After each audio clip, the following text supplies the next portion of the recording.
على محمد وآل محمد بسم الله الرحمن الرحيم اللهم رب شهر Yo, رمضان so I thought you were gonna talk, الذي but yo, you أنزلت got فيه kicked? القرآن وافترست على عبادك فيه الصيام صل على محمد وآل محمد وارزقني حج بيتك الحرام في آمي هذا وفي كل آم واغفر لي تلك الذنوب الإزام فإنه لا يغفرها غيرك يا رحمن يا الله اللهم صل على محمد وآل محمد اللهم صل على محمد وآل محمد بسم الله الرحمن الرحيم اللهم إني أفتتح الثناء بحمدك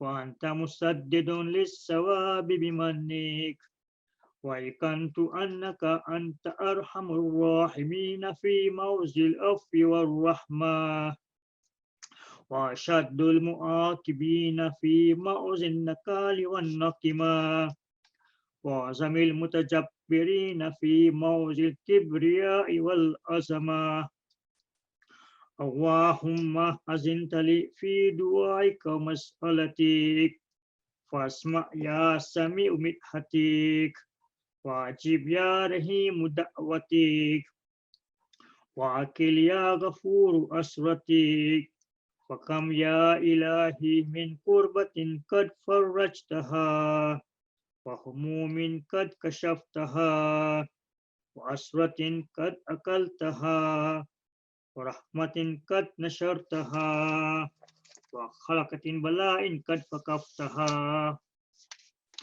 الحمد لله الذي لم يتخذ صاحبة ولا ولدا ولم يكن له شريك في الملك ولم يكن له ولي من الذل وكبره تكبيرا الله أكبر الحمد لله بجميع محامده كلها على جميع نعمه كلها الحمد لله الذي لا مزاد له في ملكه ولا منازع له في أمره الحمد لله الذي لا شريك له في خلقه الحمد لله الذي لا شريك له في خلقه ولا شبيه له في عظمته الحمد لله فاش في خلق أمره وحمده الزاهد بكمجده الباسط بالجود الذي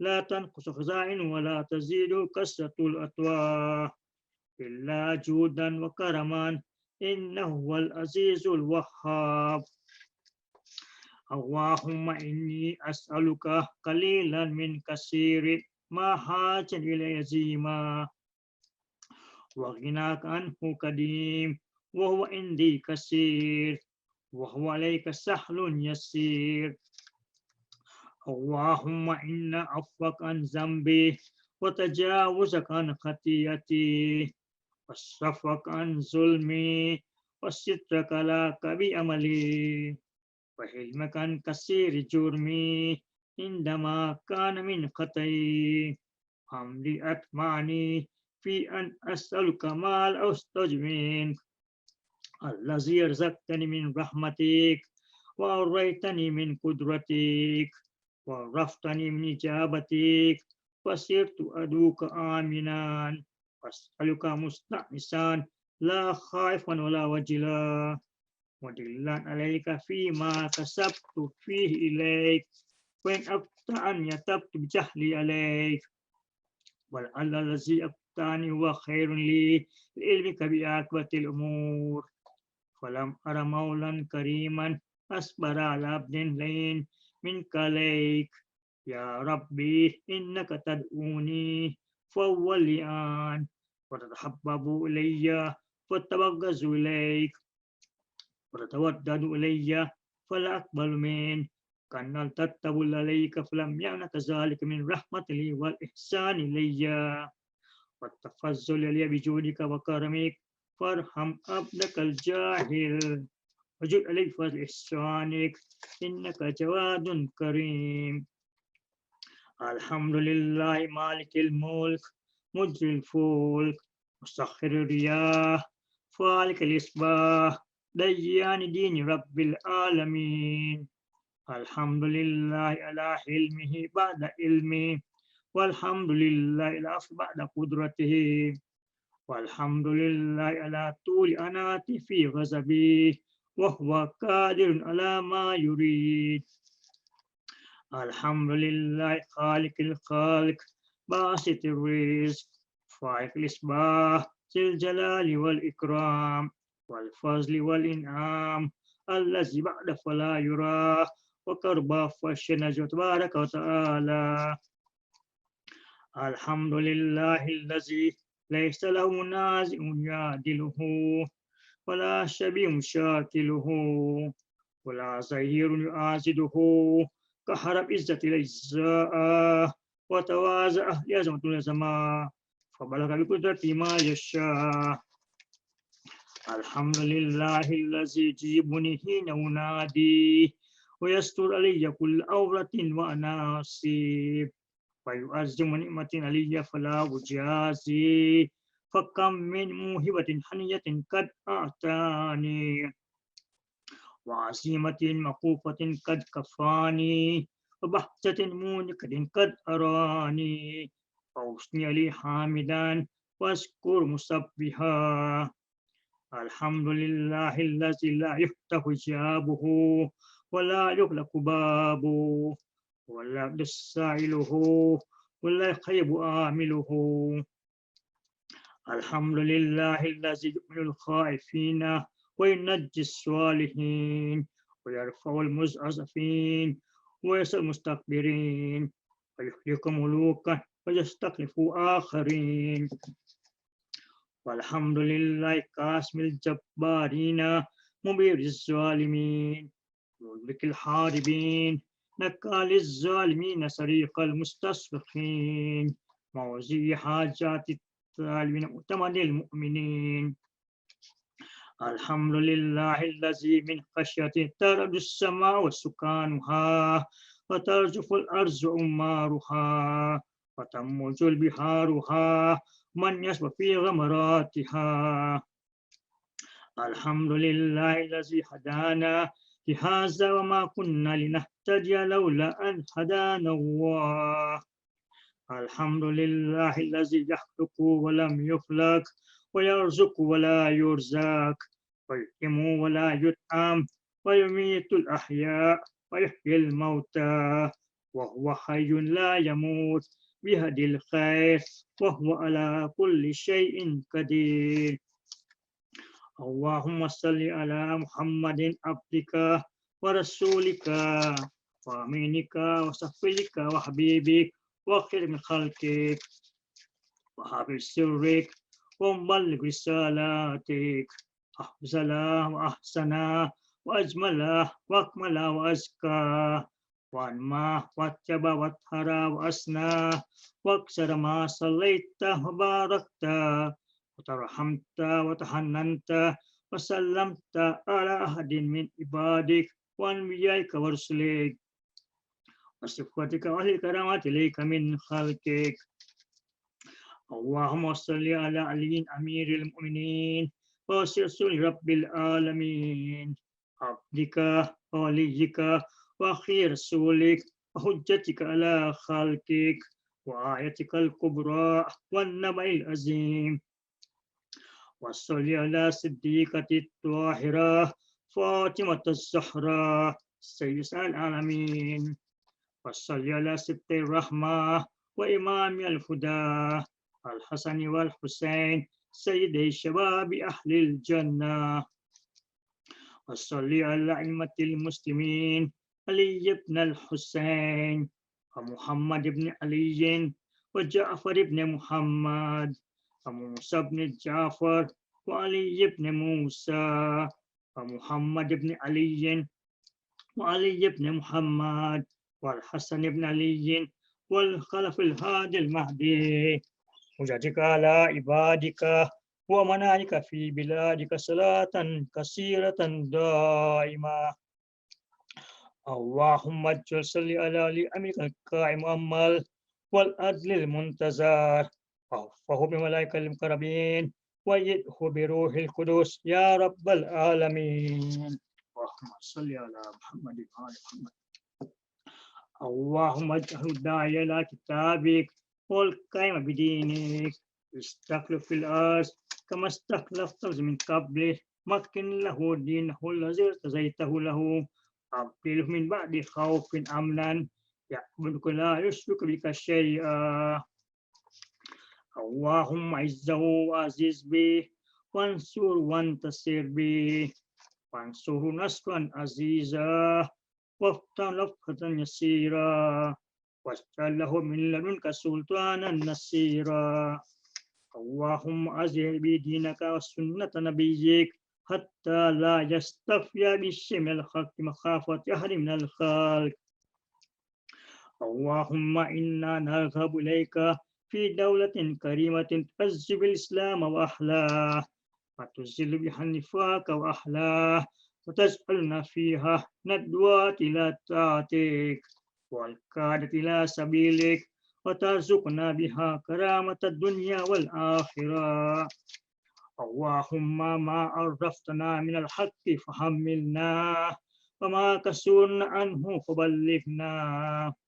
اللهم المنبئ شأسنا واشأب به صدقنا وارزق به فتكنا وكسر به قلتنا وعزيز به ذلتنا واغني به عائلنا واكس به عن مغرمنا واجبر به فقرنا وشدد به خلتنا ويسر به أسرنا وبيز به وجوهنا وفك بأسرنا وانجح به طلبتنا وأنجز به مواعيدنا واستجب دعوتنا وأعطنا بأصولنا بلغنا به من الدنيا والآخرة آمالنا وآتنا به فوق رغبتنا يا خير المسؤولين وأوسع المؤتين اشف بصدورنا واعذ به غيظ قلوبنا واهدنا به المخلف به واعذ به عن قلوبنا المخلف بالحق بإذنك إنك تهدي من تشاء إلى صراط مستقيم وانصرنا به على عدوك وعدونا إله الحق آمين. اللهم إنا نشكو إليك نبينا صلواتك عليه وآله وغيبة ولينا وكثرة عدونا وقلة عددنا وشدة الفتن بنا وتزهر الزمان علينا وصل على محمد وآل محمد وإنا ذلك أجله وبزور تكشفه نصر تعزه وسلطان حق تنزره رحمة منك تجلناها وعافية منك تلبسناها برحمتك يا أرحم الراحمين. اللهم صل على محمد وآل محمد. اللهم صل على محمد وآل محمد. بسم الله الرحمن الرحيم. اللهم برحمتك في الصالحين فادخلنا وفي إليين فارفعنا وبكأس من معين من عين سلسبيل فاسقنا ومن الحور العين برحمتك فزوجنا ومن البلدان المخلدين كالنمل لؤلؤ مكنون فاخدمنا ومن ثمار الجنة والحوم الطير فاطعمنا ومن ثياب السندس والحرير والاستبرق فالبسنا وليلة القدر وحج بيتك الحرام وقتلا في سبيلك فوفق لنا وصالح الدعاء والمصالح فاستجب لنا وإذا جمعت الأولين والآخرين يوم القيامة فارحمنا وبراءة من النار فاكتب لنا وفي جهنم فلا تغلنا وفي عذابك وهوانك فلا تبتلنا ومن الزقوم والزريف لا تطعمنا ومن الشياطين فلا تجعلنا وفي النار على وجوهنا فلا تكببنا ومن ثياب النار وسرابيل القطران فلا تلبسنا ومن كل سوء يا لا إله إلا أنت بحق لا إله إلا أنت فنجنا. اللهم صل على محمد وآل محمد. اللهم صل على محمد وآل محمد. بسم الله الرحمن الرحيم.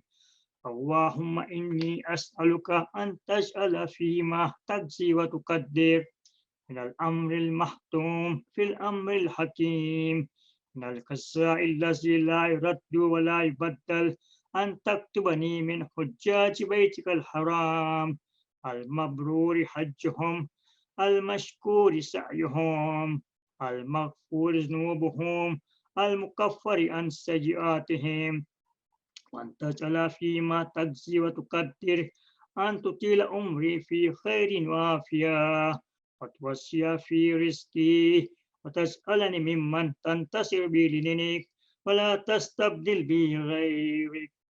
أعوذ بجلال وجهك الكريم أن ينقضي عني شهر رمضان أو يطلع الفجر من ليلة هذه ولك ولتبية أو ذنب تعذبني عليه. اللهم صل على محمد وآل محمد. اللهم صل على محمد وآل محمد. بسم الله الرحمن الرحيم. اللهم ادخل على أهل القبور السرور. اللهم أغني كل فقير. اللهم أشبه كل جائع. اللهم اغز كل عريان. اللهم اهدنا كل مدين. اللهم فرج عن كل مكروب. اللهم رد كل غريب. اللهم فك كل أسير. اللهم اصلح كل فاسد من أمور المسلمين. اللهم اشف كل مريض. اللهم سد فقرنا بغناك. اللهم غير سوء حالنا بحسن حالك. اللهم اغفر عنا الدين وأغننا من الفقر إنك على كل شيء قدير. اللهم صل على محمد وآل محمد. فاتحة.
الرحمن الرحيم.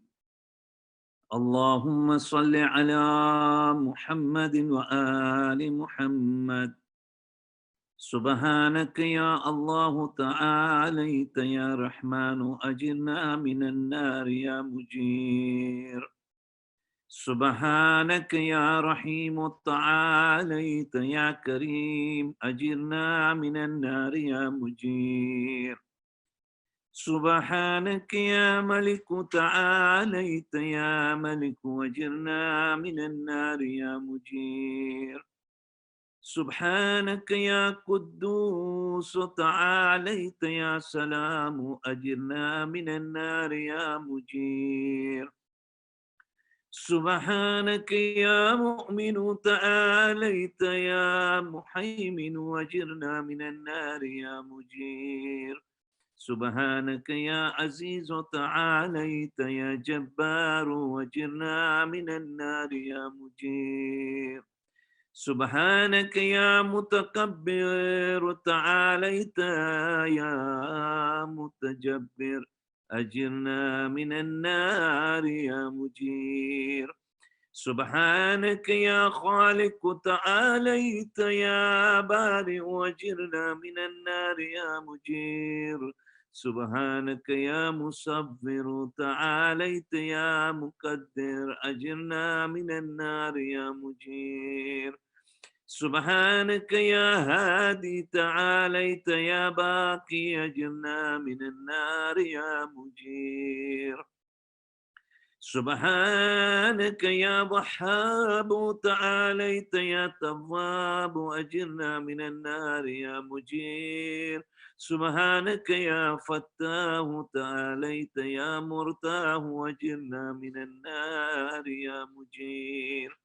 سبحانك يا سيدي تعاليت يا مولاي أجرنا من النار يا مجير سبحانك يا كريم تعاليت يا رقيب أجرنا من النار يا مجير سبحانك يا مبدع تعاليت يا معيد أجرنا من النار يا مجير سبحانك يا حميد تعاليت يا مجيد أجرنا من النار يا مجير سبحانك يا قديم تعاليت يا عظيم أجرنا من النار يا مجير سبحانك يا غفور تعاليت يا شكور أجرنا من النار يا مجيب سبحانك يا شاهد تعاليت يا شهيد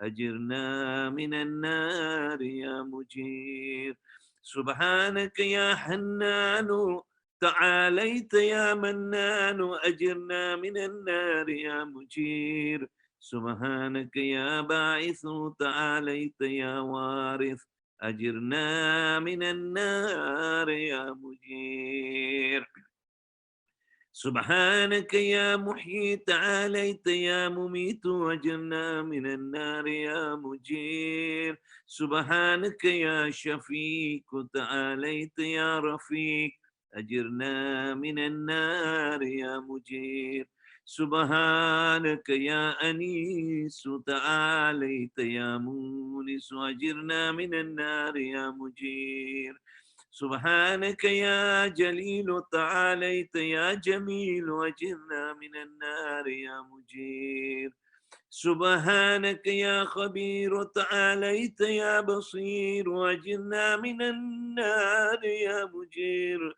سبحانك يا حفي تعاليت يا ملي أجرنا من النار يا مجير سبحانك يا معبود تعاليت يا موجود أجرنا من النار يا مجير سبحانك يا غفار تعاليت يا قهار أجرنا من النار يا مجير سبحانك يا مذكور تعاليت يا مشكور أجرنا من النار يا مجير سبحانك يا جواد تعاليت يا معاد أجرنا من النار يا مجير سبحانك يا جمال تعاليت يا جلال أجرنا من النار يا مجير سبحانك يا سابق تعاليت يا راضق أجرنا من النار يا مجير سبحانك يا صادق تعاليت يا فالق أجرنا من النار يا مجير سبحانك يا سميع تعاليت يا سري أجرنا من النار يا مجير سبحانك يا رفيع تعاليت يا بديع أجرنا من النار يا مجير سبحانك يا فعال تعاليت يا متعال أجرنا من النار يا مجير سبحانك يا كازي تعاليت يا راضي أجرنا من النار يا مجير. سبحانك يا قاهر تعاليت يا طاهر أجرنا من النار يا مجير. سبحانك يا عالم تعاليت يا حكيم أجرنا من النار يا مجير. سبحانك يا دائم تعاليت يا كائم أجرنا من النار يا مجير. سبحانك يا عاصم تعاليت يا كاسم أجرنا من النار يا مجير. سبحانك يا غني تعاليت يا مغني وأجرنا من النار يا مجير. سبحانك يا وفي تعاليت يا كبي وأجرنا من النار يا مجير. سبحانك يا كافي تعاليت يا شافي أجرنا من النار يا مجير. سبحانك يا مقدم تعاليت يا مؤخر أجرنا من النار يا مجير. سبحانك يا أول تعاليت يا آخر أجرنا من النار يا مجير. سبحانك يا ظاهر تعاليت يا باطن أجرنا من النار يا مجير. سبحانك يا رجاء تعاليت يا مرتجى أجرنا من النار يا مجير. سبحانك يا ذا المن تعاليت يا ذا الطول أجرنا من النار يا مجير. سبحانك يا حي تعاليت يا قيوم أجرنا من النار يا مجير. سبحانك يا واحد تعاليت يا أحد أجرنا من النار يا مجير. سبحانك يا سيد تعاليت يا صمد أجرنا من النار يا مجير. سبحانك يا كدير تعاليت يا كبير أجرنا من النار يا مجير. سبحانك يا والي تعاليت يا متعالي أجرنا من النار يا مجير. سبحانك يا علي تعاليت يا على أجرنا من النار يا مجير. سبحانك يا ولي تعاليت يا مولى أجرنا من النار يا مجير. سبحانك يا زارئ تعاليت يا بارئ أجرنا من النار يا مجير. سبحانك يا خافض تعاليت يا رافع أجرنا من النار يا مجير. سبحانك يا مقسط تعاليت يا جامع وأجرنا من النار يا مجير. سبحانك يا معز تعاليت يا مضل أجرنا من النار يا مجير.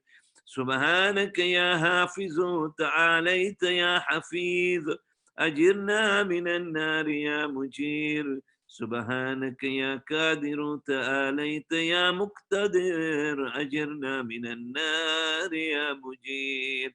سبحانك يا عليم تعاليت يا حليم أجرنا من النار يا مجير.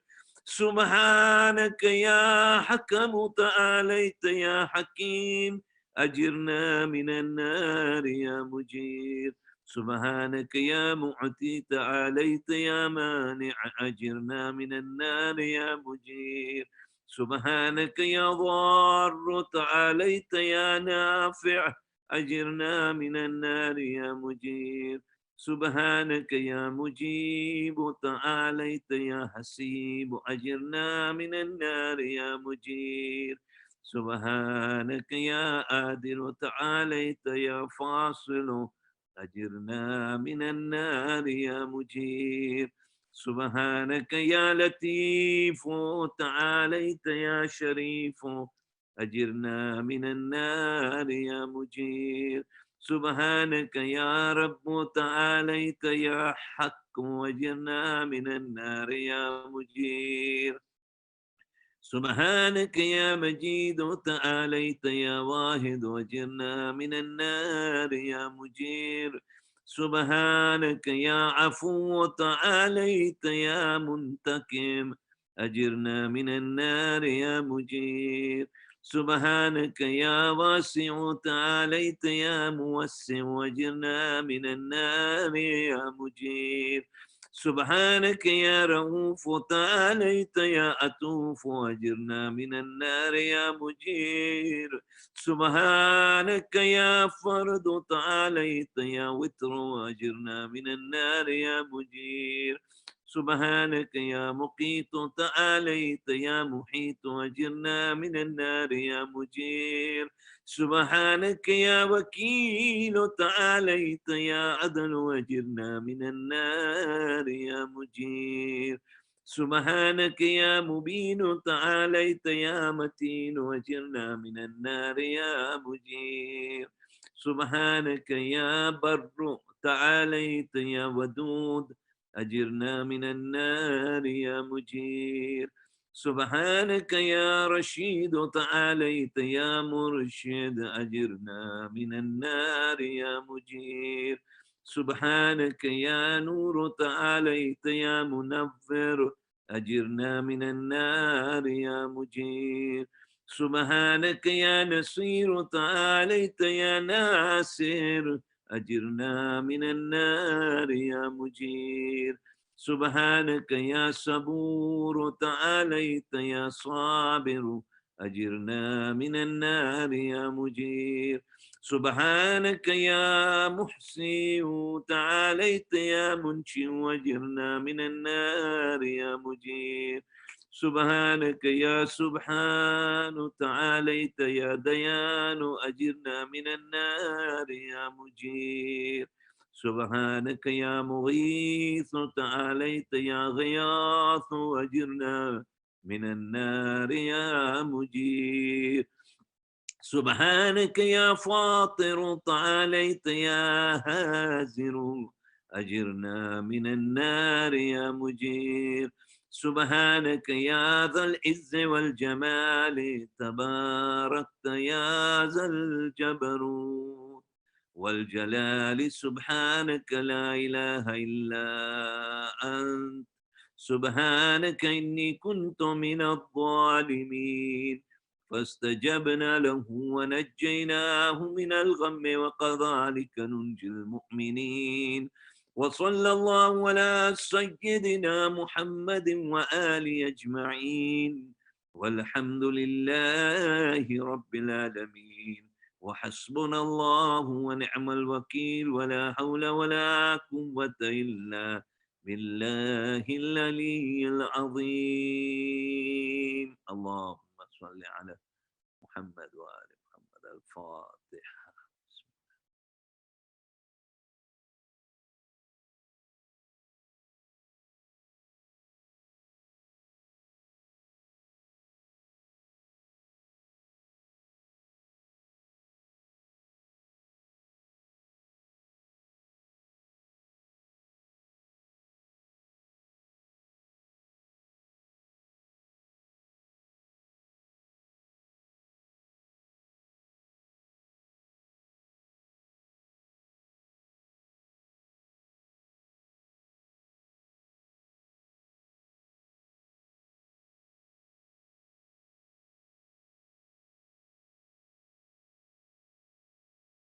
Sisters, Assalamu alaikum.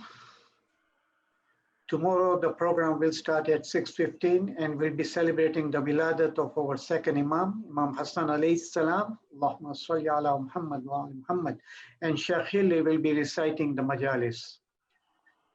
For the information of the members for your PAN requirement, please contact Brother Zulfikar Najfi directly.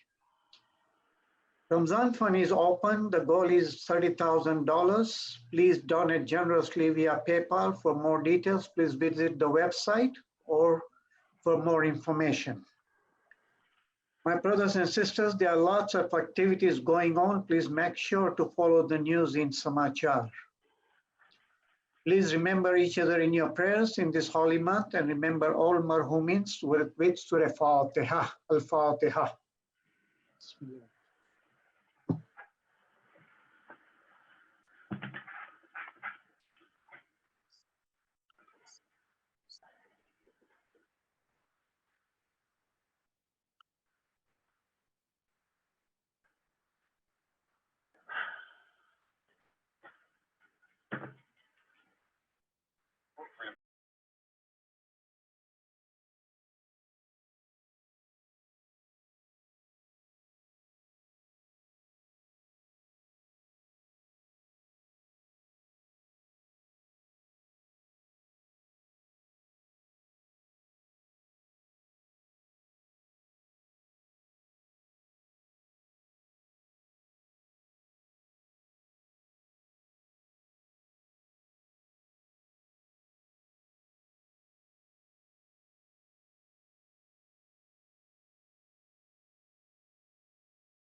Sheikh Murtaza, my elders, brothers and sisters, Assalamu alaikum wa rahmatullahi wa barakatuh.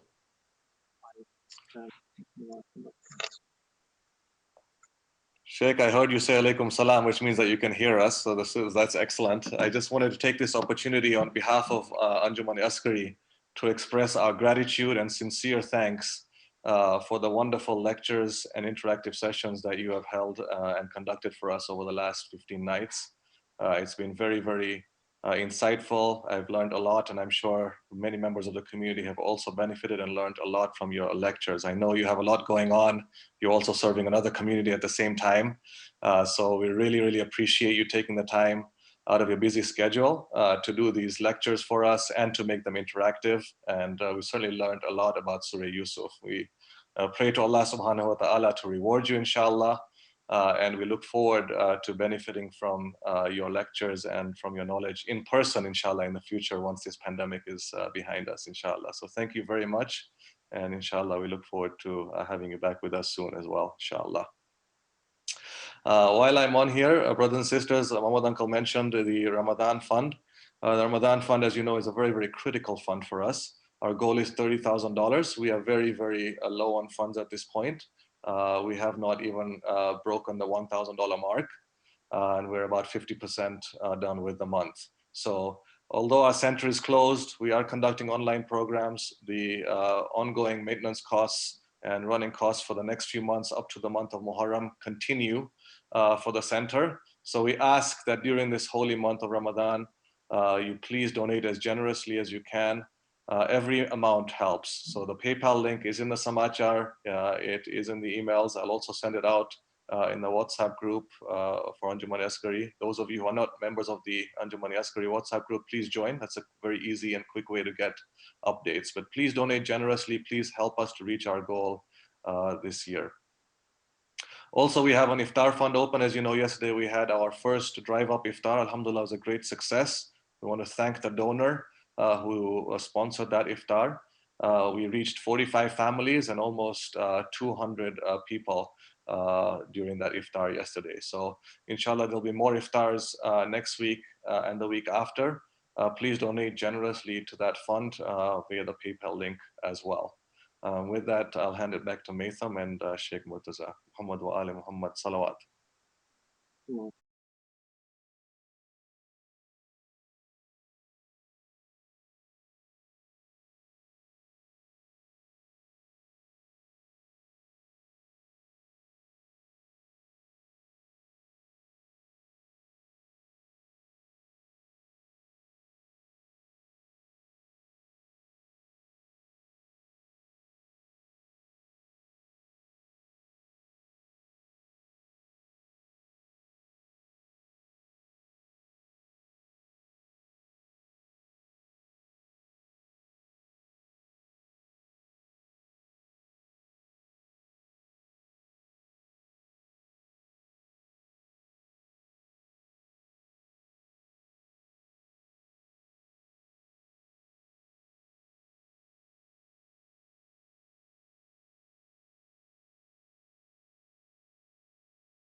أعوذ بالله من الشيطان الرجيم بسم الله الرحمن الرحيم الحمد لله رب العالمين وبه نستعين وصلى الله على سيدنا محمد وعلى أهل بيته الطيبين الطاهرين اللهم صل على محمد وآل محمد السلام عليكم جميعا ورحمة الله وبركاته. We thank Allah subhanahu wa ta'ala for this opportunity to share the messages of the Quran with the community in Minnesota. Whenever I have come to Minnesota, I've had very, very fond memories. Alhamdulillah, I know the community there to be very kind and hospitable. And Alhamdulillah, we've had some very good conversations and moments when I've been there in person. But the other thing I really enjoyed about being every time I come to Minnesota is that it's a community I find that's a curious community that has the spirit of acquiring knowledge, that always has questions to ask and wants to learn more. And I pray to Allah subhanahu wa ta'ala that He maintains that spirit within our community there in Minnesota, and provides you also of a way to quench that thirst for knowledge. I hope, inshallah, we've been really able to appreciate the Quran this month of Ramadan. I know that the style was a bit different from how normally you have been receiving the lectures. We have been going through the Quran itself, and we have been not just studying the content of the Quran, but to some extent, we've also been studying the text of the Quran as well. It is my sincere hope that as many people as possible would become students of the Quran, and they would study the Quran as a text, as in pick it up, read it, recite it, look at commentaries of the Quran, and learn the style and the content of the Quran. I think if there's one gift we want to give ourselves this holy month of Ramadan, is that commitment to studying the Quran. You know, on the day of judgment, we're told that the Prophet of Allah is going to complain.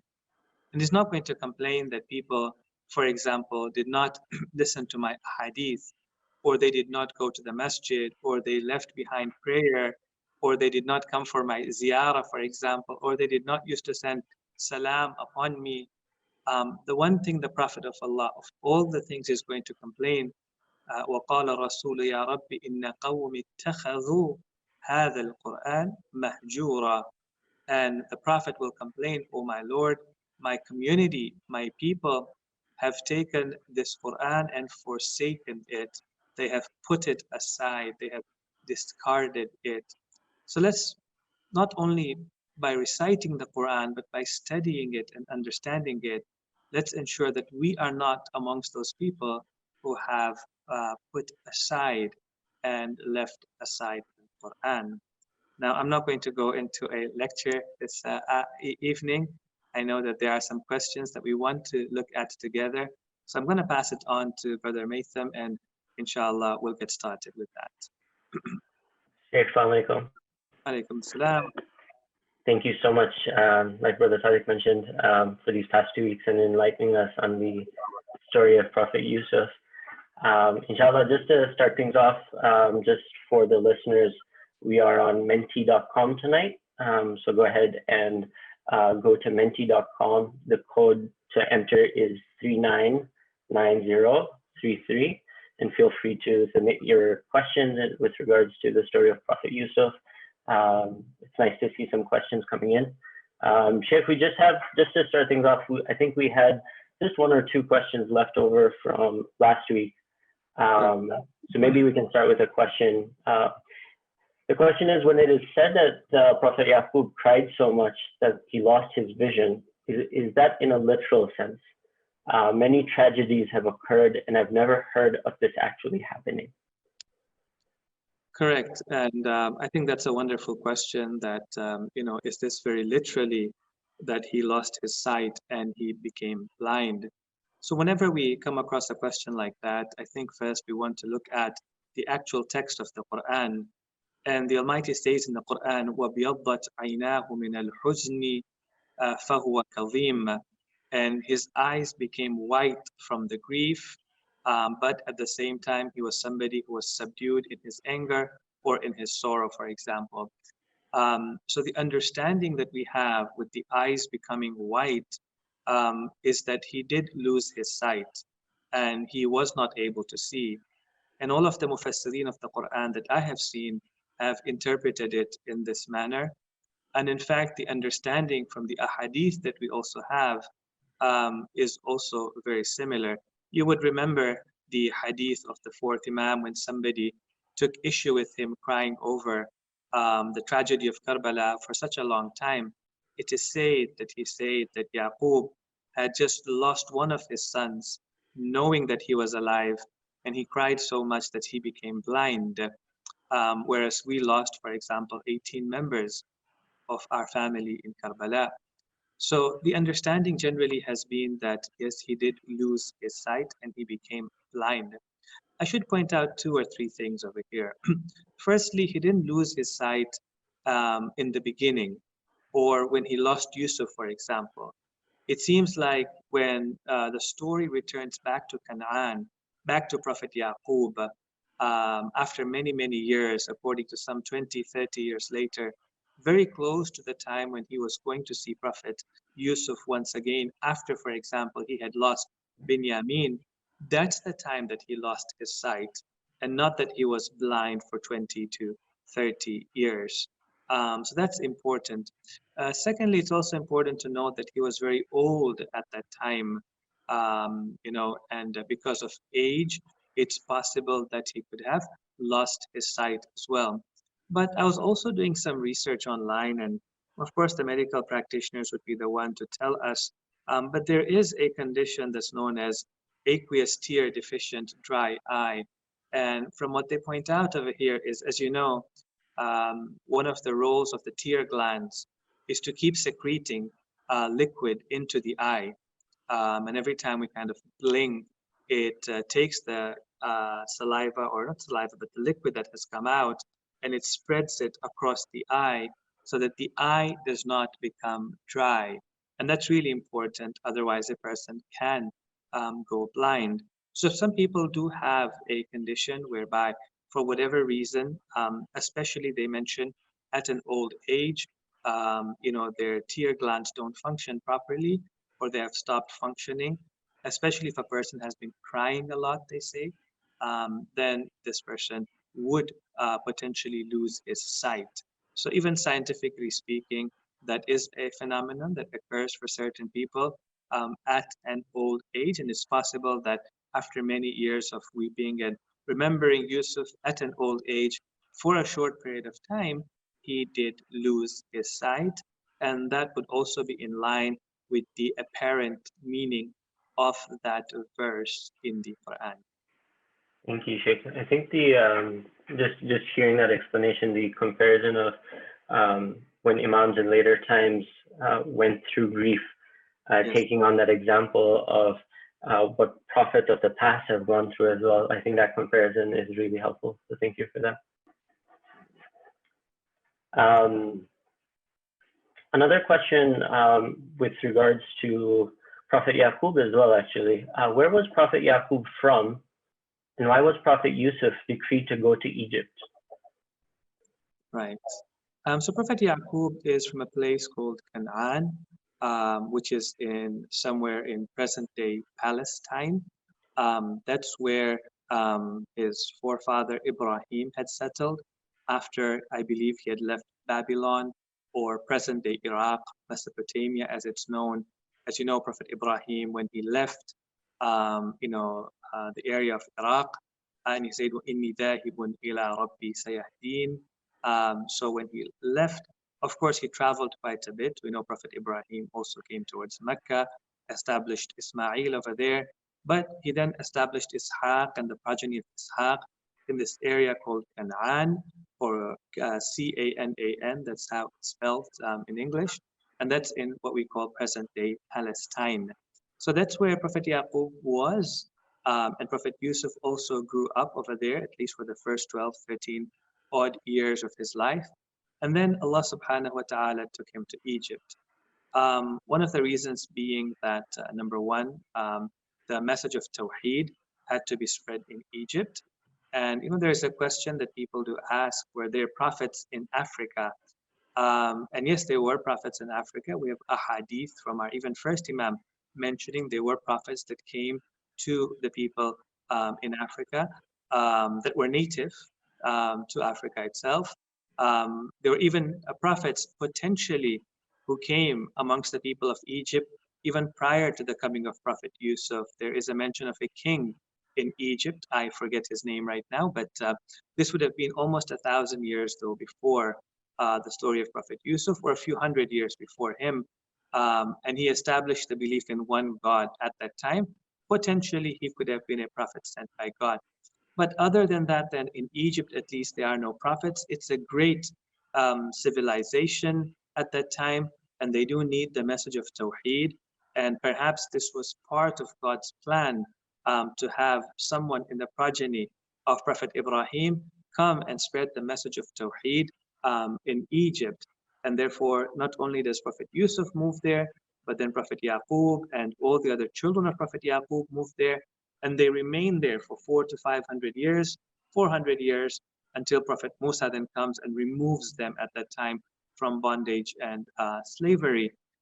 The other reason that we saw in the surah itself, the Almighty tells us that وَكَذَلِكَ مَكَّنَّا لِيُوسُفَ فِي الْأَرْضِ وَلِنُعَلِّمَهُ مِنْ تَأْوِيلِ الْأَحَادِيثِ. And this is how we established Yusuf in Egypt. And so that we may teach him the knowledge of the incidents or the narrations, right? And if you remember, we said this could mean knowledge of, prophethood, or it could mean knowledge of divine revelation. Knowledge of the interpretation of dreams. Now, one of the things we do know is Egypt is a much bigger area. It, has big cities at that time. It is much more advanced. There's a lot more happening over there. Whereas Canaan is still a small town, a small village. And Allah subhanahu wa ta'ala first and foremost wanted Yusuf alayhi salam to have that exposure to this big city and the issues of the big city and the disparities in the bigger cities, so that through those experiences he would come to learn the knowledge that Allah subhanahu wa ta'ala wanted him to learn. And then secondly, he would then be able to preach the message of Tawheed in those cities as well. So they lived in Canaan, but as God had willed, they would come to Egypt to be able to bring that message of Islam, and for Prophet Yusuf as well to grow in his experience over there. Just a small follow-up question to that. Is the movement of the prophets from city to city, is it solely based on divine guidance, or did prophets have the freedom to choose where to move for natural reasons? No, I think that prophets of God, part of their general mission, they did go from city to city sometimes. Allah subhanahu wa ta'ala gives them a general mission. They also have the most perfect intellect of the people at that time. They do sometimes make decisions to go to certain cities to spread the message of Islam there. For example, the Holy Prophet went to Ta'if to spread the message of Islam over there. And then he also migrated to Medina as well. There are potentially other prophets as well who were traveling from city to city as a part of the general mission that they were given. But also some prophets did go to particular cities because they were told by the Almighty to go to those cities. So for example, the example of Prophet Lut, he was not from the people of what is known as Sodom and Gomorrah, but he was sent to them. And so he went to them and he became a part of them. And so, the Quran calls them the people of Lut, even though the Mufassirin are very clear in pointing out that Lut was not somebody who grew up in that city, but he went there because of a divine command that commanded him to go over there. So sometimes they go to a city because they have a specific command to go there. Sometimes they go to a city because generally they've been asked to spread the message of Islam within a particular area, which would also include those cities as well. Sometimes, however, when they are in a particular city, they are not supposed to leave that city until another command comes to them from Allah subhanahu wa ta'ala. So people, for example, Prophet Lut remained in those cities of Sodom and Gomorrah despite the difficulties and hardships that he faced. He didn't leave them. Prophet Nuh remained with his people for 950 years, and he doesn't leave them until there comes a command from Allah that we're going to destroy these people. The one prophet who did leave the city before he was told to leave it was, of course, as you know, Prophet Yunus. And there were consequences for him for doing that before the explicit command of Allah subhanahu wa ta'ala. Thank you for that. Another question that has come in, I think this was from last week's Slido, was can you please share the 4-line dua of the 12th Imam, which you had explained in the 7th night lecture?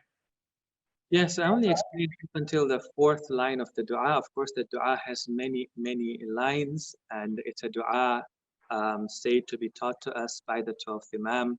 Sheikh Abbas al-Qummi has mentioned it in Mafatih al-Jinan, and also, well, he quotes it from the Misbah of Kaf'ami, who was an earlier scholar. It's a very beautiful dua.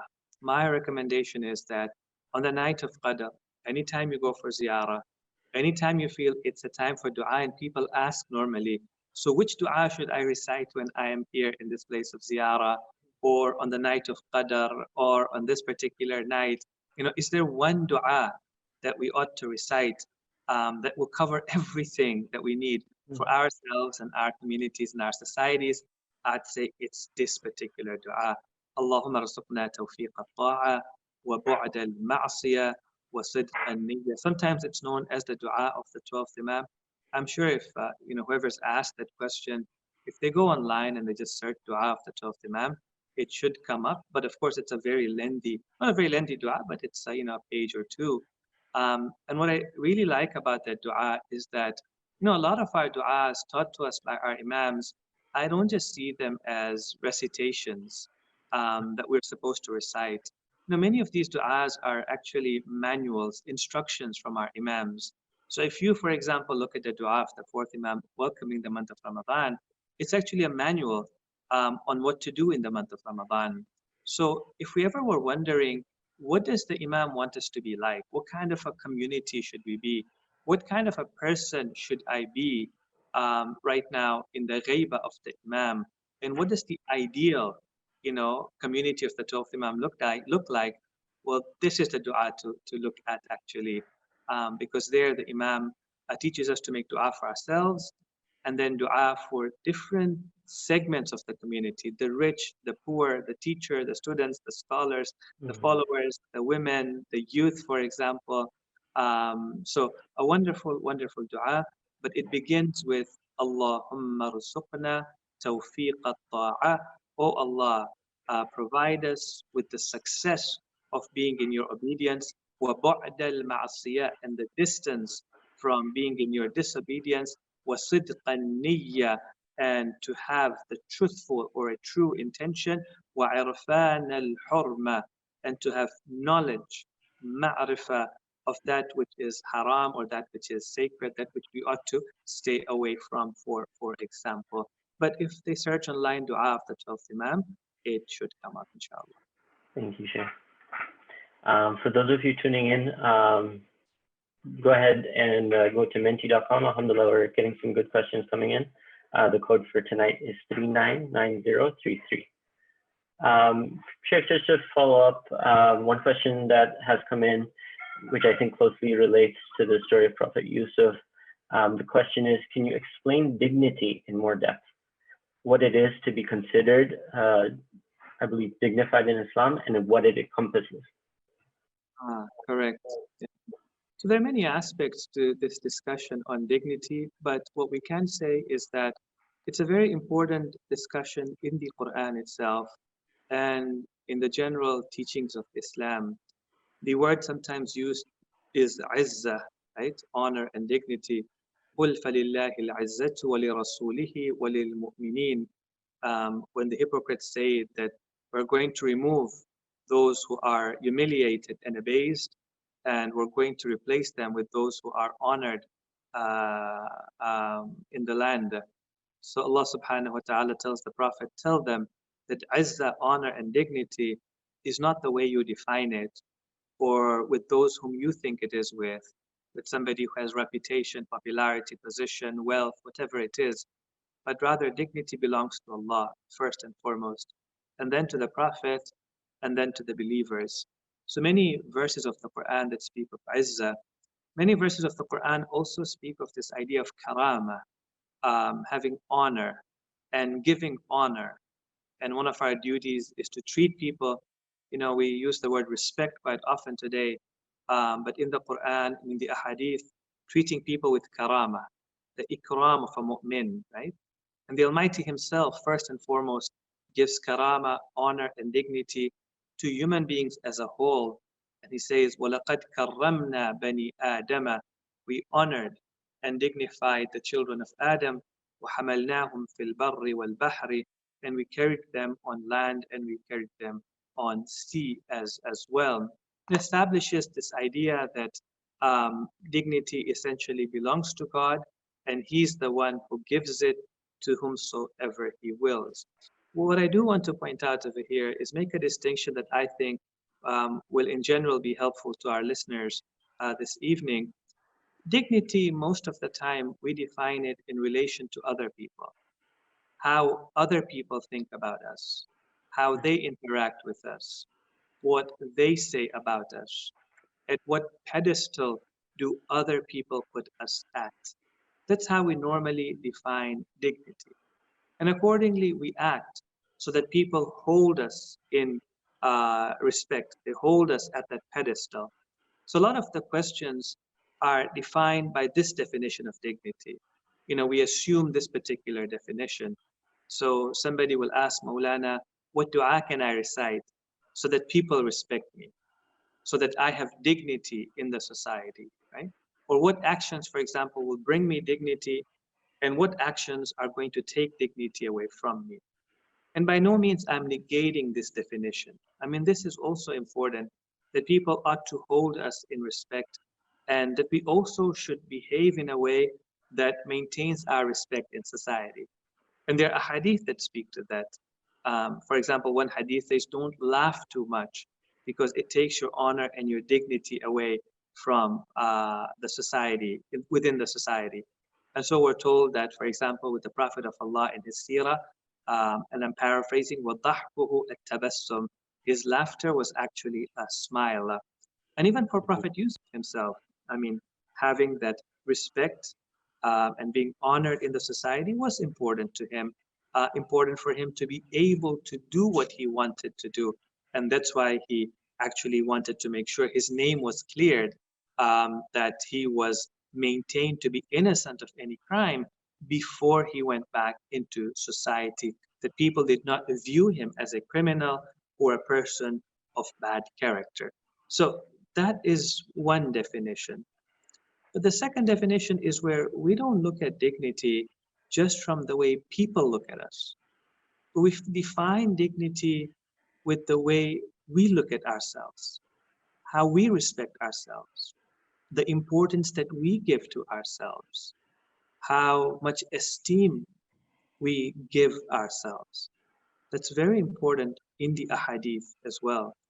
For example, in the hadith we're told, Man karumat alayhi nafsuh, whoever his self becomes honored for him, has self-esteem for himself, respects himself, lam yuhinha bishahawat aw bil ma'asi, one of the two. He will not ever debase it, humiliate it by vain desires or committing of sins. Now, of course, you know, self-esteem is a very it's a big discussion, and sometimes a person's self-esteem has been lowered because of actions beyond his control, because of external pressures. For example, a person has been bullied when they were growing up, emotionally abused, and that brings about, you know, self-esteem. And I don't mean to say that, you know, that person is at fault if they don't have a good perception of themselves. But what I mean to say is that sometimes we give more value to what others think about us than what we think about ourselves. And so it happens so often that sometimes a person is in a place of very high reputation and they still have very low esteem of themselves. They've looked down upon themselves very much. They're very fragile within themselves. And sometimes you find a person who might not have a high reputation at that time amongst people, or people don't, for example, respect him openly as much, even though there's a difference even there as well. Sometimes people don't show respect openly, they don't show love and affection openly, but deep inside, they respect a person because they hold on to their principles. But you can have somebody whom people look down upon, or they're even willing to fight them, but that person walks with dignity, we say, right? The best example we have is the example of Imam al-Hussein being fought by 30,000 people, only 72 people that day coming and standing behind him, right? And people not around him speaking well of him. And yet he walks with so much dignity, with so much respect. because he gives himself that dignity and that respect and doesn't need that from others. And the reason why I'm kind of emphasizing this is, sometimes in life I find we need help. And we need help because either we have developed some habits that are not good habits, regardless of what those habits are, their sins and consumption of alcohol or drugs, or sometimes we're going through struggles in life, and these are mental health struggles as well, and we don't seek help. And I've seen so often that either we don't seek help or people in the family don't allow us to seek help. And the reason we give to ourselves is that what will happen to my izzah and my dignity and my honor. And all the time we're defining honor as something that people give us. It's how people look at us.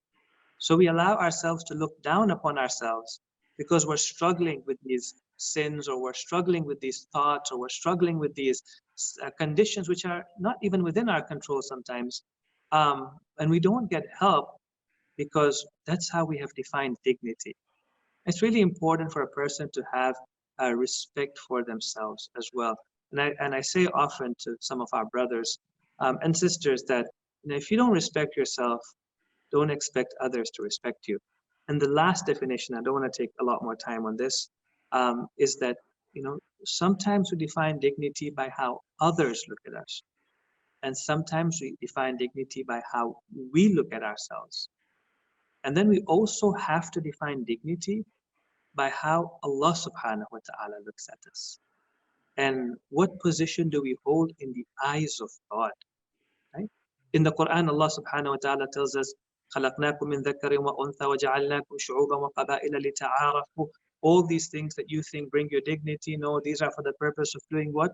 So that you know each other, you are able to distinguish amongst each other. إِنَّ أَكْرَمَكُمْ عِنْدَ اللَّهِ أَتْقَاكُمْ. Surely the most honored amongst you. In whose eyes? In the eyes of the people? No. In the eyes of yourself? No. In the eyes of Allah subhanahu wa ta'ala, atqakum are those who have taqwa. And there's a difference between, seeing yourself as honored by God and honoring yourself. And I don't want to take up too much time answering this particular question, but I'll just put it in one or two lines, and then perhaps Allah gives us another opportunity to talk about this difference as well, is that, sometimes we do things to make ourselves feel good. We say good things about ourselves, we treat ourselves to good things, and we feel happy about ourselves without having a reason to feel happy about ourselves. And I'm not saying that's wrong. We sometimes have to do that. But, in Islam, a sense of fulfillment, a sense of dignity should come from a sense of accomplishment, from having taqwa, from having the right ethics, from struggling, and then achieving a position in the eyes of Allah subhanahu wa ta'ala. Let's leave it at that for this evening. So we see that dignity is defined in different ways, and all of these ways are, of course, important. Thank you. I think that context is very helpful. I know we have only about a few minutes left, 3 to 5. I know we have a couple of historical questions on Minty, and perhaps maybe we can just touch on one or two of them, and then hopefully you can guide or point listeners towards a certain resource where they can get some of the more historical facts, inshallah. How did Prophet Yusuf die? How old was he? And perhaps just like a brief explanation of what happened between the time of Prophet Yusuf and Prophet Musa. Okay. So one of the things that we've been trying to focus on in our sessions is trying to avoid asking questions about what and where, and even to some extent how. Our focus has generally been on what has been mentioned in the Quran, and trying to take messages away from that. So the Quran itself does not mention at what age he passed away, or that how did he pass away, Prophet Yusuf. I'm sure it has been mentioned in the ahadith, in the ahadith, but we will have to refer to those ahadith to tell us, when did he pass away, how did he pass away, at what age did he pass away. All we can say is that that information was important it would have been mentioned in the Quran. What we do know is that he did pass away in Egypt, and after Prophet Yaqub moves over there, they do settle over there. Prophet Yusuf, we would assume, number one, that he would have gotten married over there. Now, the Quran does not mention, because marriage is from the sunan of all the prophets, with the exception of Prophet Isa, but generally he would have gotten married. The Quran does not mention to us whom he got married to, but the ahadith do mention, some of them, that Zulaykha did repent after she realized through experience what has happened and what is the truth. And after her husband had passed away, according to some ahadith, she became young again, for example. Prophet Yusuf marries her, regardless of whether he marries her or does not marry her. He does settle in the land. The children of Yaqub, so just to give you an idea, Yaqub is known as Israel, and he has 12 children, and these are the Bani Israel, the children of Israel, and from them come children as well. And we also assume that Prophet Yusuf would have had children as well, because when it comes to the time of Prophet Musa, which is almost 400 years later, and the biggest change that has happened is initially when they came, Prophet Yusuf is the wazir. They have a nice position there in Egypt. They're doing business or trade or whatever it is. But slowly, over 3-4 centuries, they're turned into slaves. And now they're waiting for deliverance. They're waiting for Prophet Musa to come. So when Prophet Musa comes, anyways, he takes the 12 tribes, if you remember, of Bani Israel. And each of these tribes came from one of the sons of Prophet Yaqub. If you remember, when Prophet Musa strikes at the stone because the Bani Israel tell him, we want water, there were 12 different watering places in each tribe. قَدْ عَلِمَ كُلُّ أُنَاسٍ مَشْرَبَهُم. Each tribe knew where to get their water from. They all came from the different sons of Prophet Yaqub's children, 12 of his children. So we would say then Prophet Yusuf got married, he had children, but according to some of the narrations that we have, is that prophethood did not continue in the lineage of Prophet Yusuf based on a tarkul awla that he might have done. This has been mentioned in the hadith. It has not been mentioned in the Quran itself. Sheikh, thank you so much for answering some of those questions. And inshallah, we look forward to seeing you in Minnesota soon. Any final words before we part to close this series, inshallah? No, inshallah, I pray that everyone there is healthy and safe. May Allah subhanahu wa ta'ala grant all of you afiyah. That's one dua the Prophet tells us. If you ever witness the night of Qadr, pray for afiyah of dunya and akhirah. And I pray that inshallah we all remain, even after the month of Ramadan, students of the Holy Quran. So, thank you so much, Sheikh. Thank you.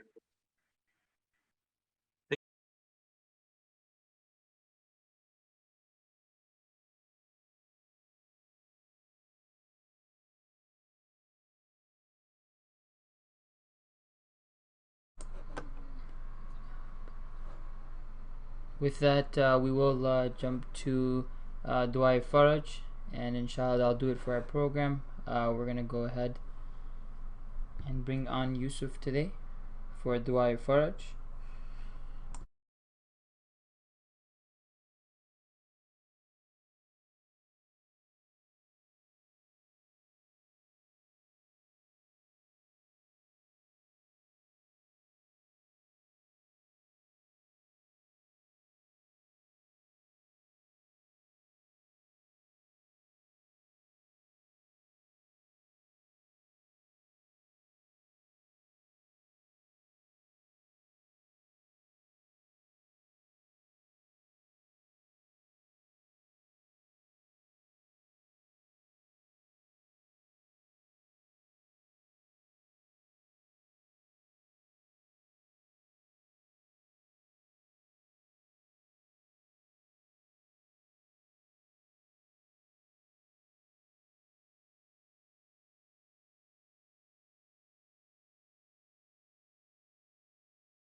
Sorry, we're just having some technical difficulties.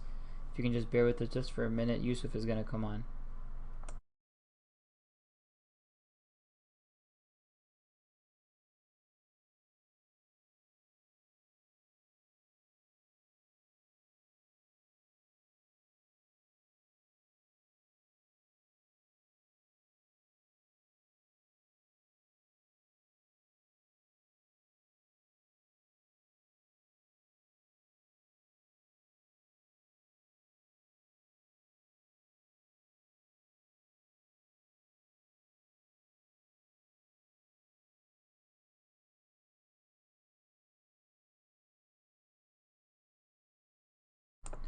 We're having some technical difficulties, so Yusuf will join us tomorrow, inshallah. اللهم صل على محمد وآل محمد بسم الله الرحمن الرحيم اللهم كن لوليك الحجة ابن الحسن صلواتك عليه وعلى آبائه في هذه الساعة وفي كل ساعة وليا وحافظا وقاعدا وناصرا ودليلا وعينا حتى تسكنه أرضك طوعا وتمتعه فيها طويلا برحمتك يا أرحم الراحمين. And for everybody's information, tonight Maghrib is at 8:48 p.m. Also, for your information, Joffrey Sports is holding first time ever spelling bee starting at 11 p.m. and we hope you all tune in. With that, we will Zoom you all tomorrow.